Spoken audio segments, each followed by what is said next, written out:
first off, I just want to say I'm sorry the date is wrong on here. If you can believe it, in my sleep deprivation with all of this, I really thought this class was happening last week. And I think some of it in my mind was that week 3, technically for her, started last week. So she technically was 3 weeks last Tuesday. She's technically 4 weeks today, just given the original kind of due range, since she was born -2 from her due date. That was, potentially we're still in week 3 on her original timeline. We just as a kind of projection of where we're going. So originally we were going to talk today mostly about 3rd week milestones, weaning, those sorts of things. I've got a lot more material that's not related to that I'm going to share with you guys.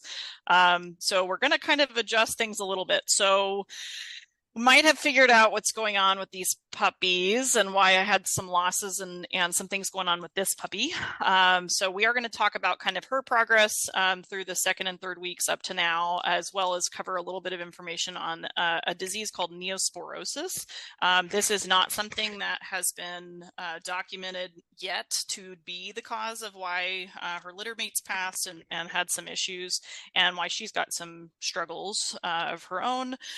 But just wanted to let you know, we'll probably adjust these upcoming weeks, assuming everything's going okay with her and that she's progressing.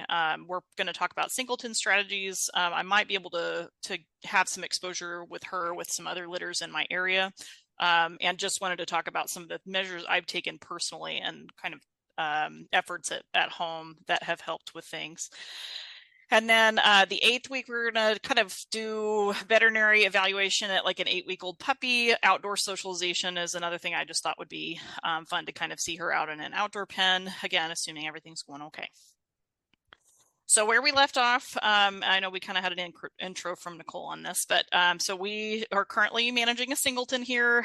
We were going through some lactation support measures. So common with Singletons for mom to not have enough stimulus to lactate at the at a rate that she should, or start to dry up inappropriately. They also can have the opposite issue sometimes, where they are just nursing a party of one when they could have been nursing many more.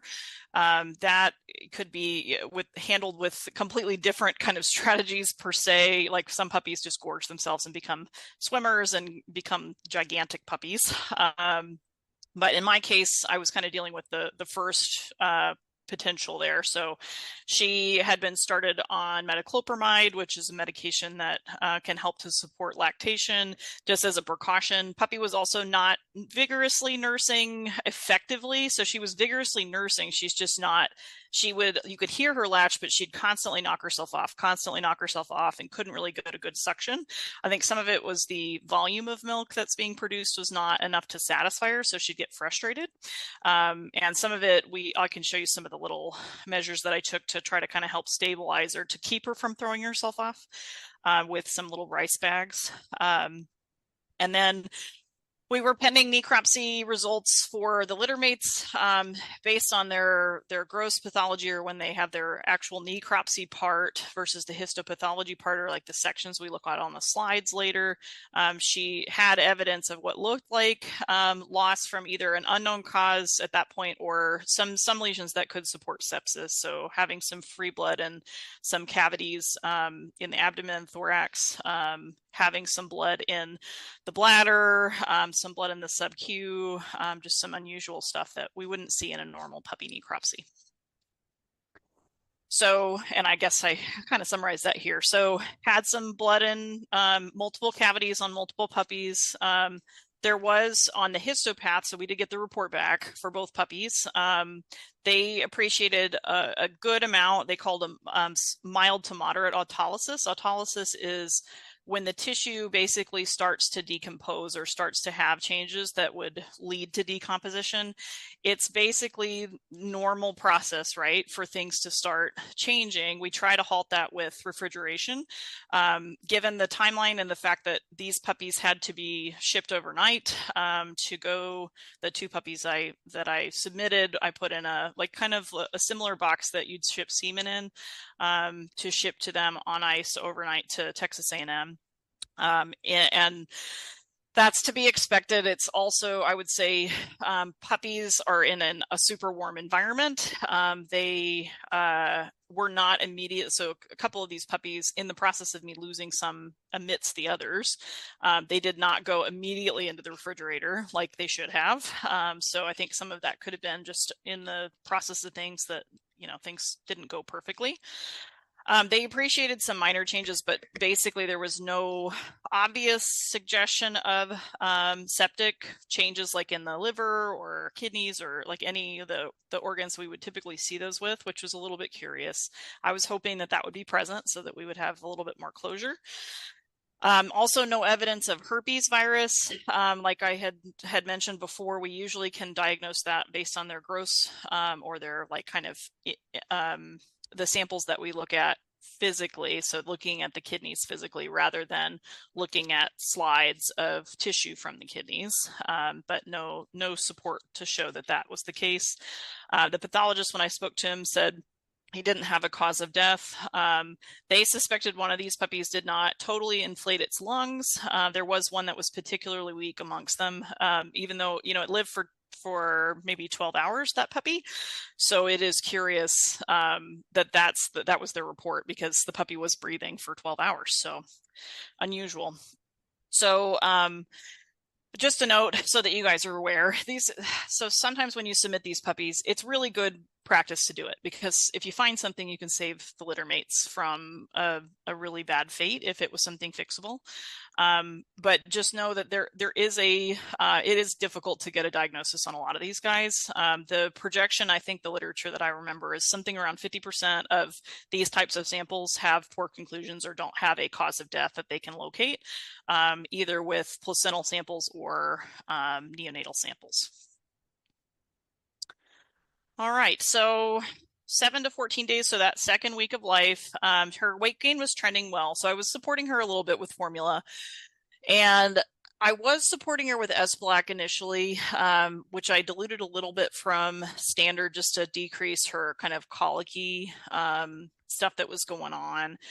She was not gaining really appropriately, so I opted to use something that's a little bit, it's not as similar to mother's milk, but it's a little bit heavier in calories just for kind of a temporary use. It's a formula that was designed by somebody that has written a lot on neonates. It's not necessarily something that I recommend as like a base formula for scenarios, but it seemed to work for her. I was kind of grasping at what I could find to support her for weight, and so that's what I opted for. It's the most concentrated thing out there, but concentrated isn't necessarily the best depending on your circumstance.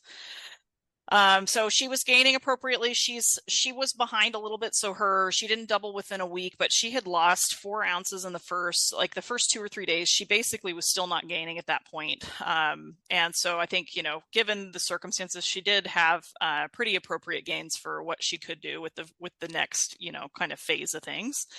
I also was giving her some propectolin, so that's just a probiotic with pectin in it that is available in a paste. It's real easy to give to puppies. It tends to help prevent things like getting colicky or getting diarrhea.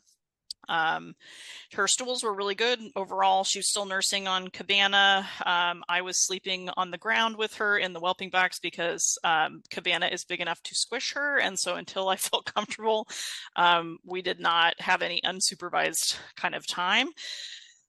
She still wasn't super effective, but that was still, I think mother's milk is still very important for development if it's available, and it can be given even in small amounts, and I'm supporting her around it. I think it's still good to have some. So just to show you some of the kind of support measures. So initially I was kind of using these, she had some little stuffies that I have in the box. So you can see that little Kong one that's next to her. And I'd kind of like stick those next to her, but they weren't substantial enough to hold her once she was bigger, weren't substantial enough to keep her from kind of falling off when she got latched. So the rice socks on the right I felt a lot more effective. And I hadn't done that initially. That was I implemented it at about 2 weeks, but she just got big enough that like there was nothing. You basically had to physically help hold her on. Even though she was vigorous, she would just, thrash around and get frantic when she was latched. So something else weird that happened that I just wanted to let you know, and actually these pictures are kind of reverse in timeline. So she had a skin issue that showed up. This little heart-shaped lesion on her left hip showed up at about 10 days old, and I wasn't totally sure what it was. I kind of peeled back at it, and it was pretty firmly adhered. I didn't want to bother. She was still, and you can see the difference in like her body contour on the right. She was still pretty thin and like still gaining to be a plump puppy on the right. So after a couple of days, I started to get a little bit more concerned because it wasn't going away. I convinced myself that I thought it was just like some Caro syrup that was stuck to her coat right there because it just seemed like it was growing in a different pattern. Well, a couple of days went by, I realized, it was something under it that was causing that. So once I kind of got the hair kind of teased back in that area, you can see the wound on the left. That Initially, I wasn't sure if it was, again, like from like getting some Caro syrup on her. Mom is not cleaning her at all, so I just had convinced myself that maybe it had trapped some infection under there and gotten out of hand. Puppies are pretty remarkable healers, so this did heal up in a couple of days. I put her on some Clavamox just because it seemed like it was a really deep pyoderma. It wasn't like a really superficial something. I also used topical mupirocin, and that was just for a few days just basically until that skin completely healed over and stayed moist on its own. The other thought behind this was, could this be trauma? I think with the way it looked, so trauma being like if mom had stepped on her with a toenail or something like that. The pattern on the skin, like on the coat, you can see it's just strange. It doesn't look like it was a wound to start with. There was no discharge. It's just very strange. So it's very focal for a heating pad burn, but she does have heating pads in her environment. My thought was maybe she peed and it kind of leaked around on the side a little bit in just a certain area. That was the best that I had. So the mystery wound was healing. She started to toddle, so she started to get up on her legs. She seemed super stiff on one of her back legs. And so I got a little bit concerned. She basically had no range of motion to her knee. I know you guys are going to talk a lot about knees today, so that actually works really well for your topic. But you'll see some diagrams and things with Dr. Smith here soon. Basically, when their knee isn't able to flex, they kind of walk around like a peg leg. It's kind of hard to tell what she was doing because she's uncoordinated, right? She just got up on her legs. So I thought, okay, maybe it's just going to self-resolve with the weight of her being up on it, like maybe something, maybe it's related to the skin, and since it's kind of on the same leg, even though it wasn't near her knee. But I started to worry about other things. Certainly she could get a septic joint. She maybe had littermates that had some issues with sepsis, so that was a concern. A few people that watched videos of her said that they thought she had what's called a mechanical issue of the knee, meaning that she had her they call it patellar lock in some species, but basically it makes it so that the leg can't flex appropriately, and they can fix it in things like babies. Cattle, they tend to just let them, I hate to say let them deal with it, but they just, they let them walk around and they can manage well enough. And most of the time those are in production facilities, so they'll end up becoming beef in time. The other thing that could have happened was a fracture. So if something broke in her leg and I didn't realize it, I mean, puppies are resilient little things and they heal super fast. So maybe she was injured by her mom and I didn't realize it, even though I'm there with her all the time. Same thing as far as, could she have been born with something that I didn't realize was there and I never noticed until she got up on her legs? I looked back at a lot of video of her because I've been trying to document this for you guys. So I had a lot of video of her at 10 days, 14 days. She had full range of motion in that leg. I have videos of her scratching, like, you scratch a dog's ear and it kicks its leg forward. I've got those kind of videos. I've got videos of me like moving her rear around a little bit. So I know that it wasn't something she was born with. She's non-painful and still happy and active. So overall, everything's going okay. Just kind of odd. So I start opening, she starts to hear, she's progressing totally normally, gaining weight. She's 5 pounds now. She's a chunk now. but she still got that mystery limb issue. Her skin's completely healed from that spot. I did some x-rays. X-rays are normal. She's a little too young to be able to do a joint tap. You've got to be able to sedate them to do that. So it's not that you can't do it. I think it's still appropriate if it's being suggested to you. But she really doesn't have any other support of having a septic joint. That's really what you're hunting for if you're doing a tap. She also started having some armadillo behavior. That's the best way I can explain it. So I am calling them focal seizures, but basically when she's nursing sometimes, or when she's eating solid food, what she would do is she would kind of curl up in a ball and tuck her head down kind of toward her front legs just for a few seconds. But it was weird. And it was hard to catch on video because it doesn't happen consistently.